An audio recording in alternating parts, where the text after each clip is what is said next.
Okay, so working with the grid, um, each of these, this grid really works in a set of rows and columns, much like any other grid. So what we want to do is set up a row for any kind of a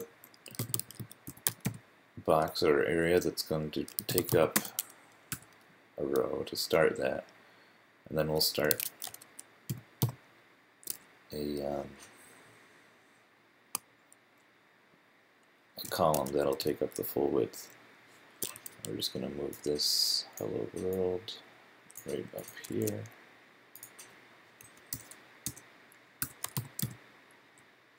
And so we've got our first row created.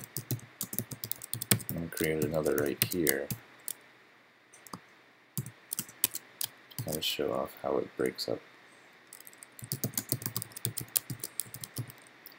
But yeah, each of these spans represents how many columns it would take up. So we've got a 4 column.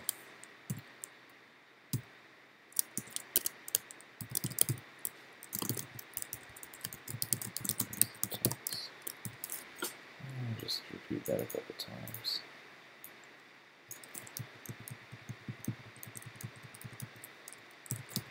So we've got a good paragraph.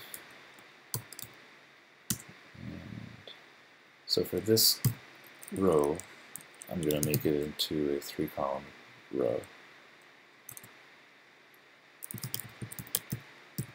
by giving it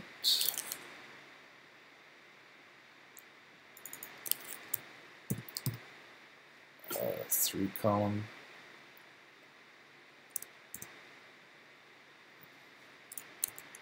a 4 column, a 3 column, and a 5 column span. So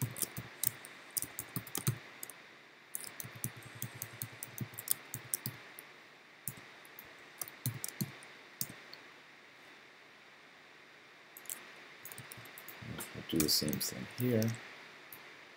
Let's give that a 5. So we've got 12 columns being made up by 4, 3, and 5. But if we were to change that into a lower number, it would simply take up less space but stay on the left side. And then we have to close our row here. And there we have it.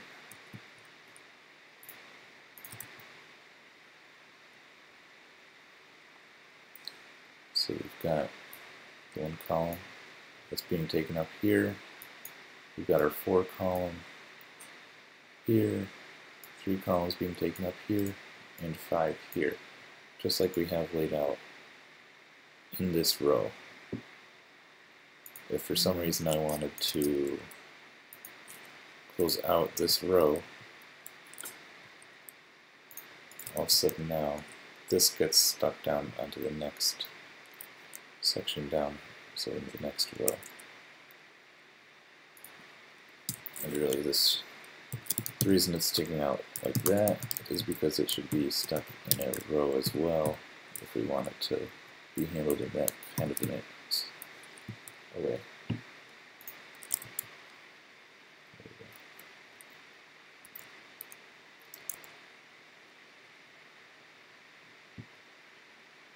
And let me throw on some background colors just to kind of make it a little more visible.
we are.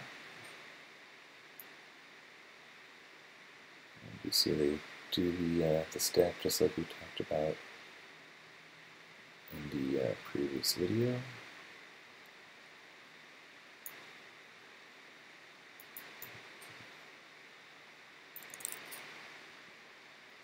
And that's how we get started with taking advantage of that responsive grid that's being used in Bootstrap.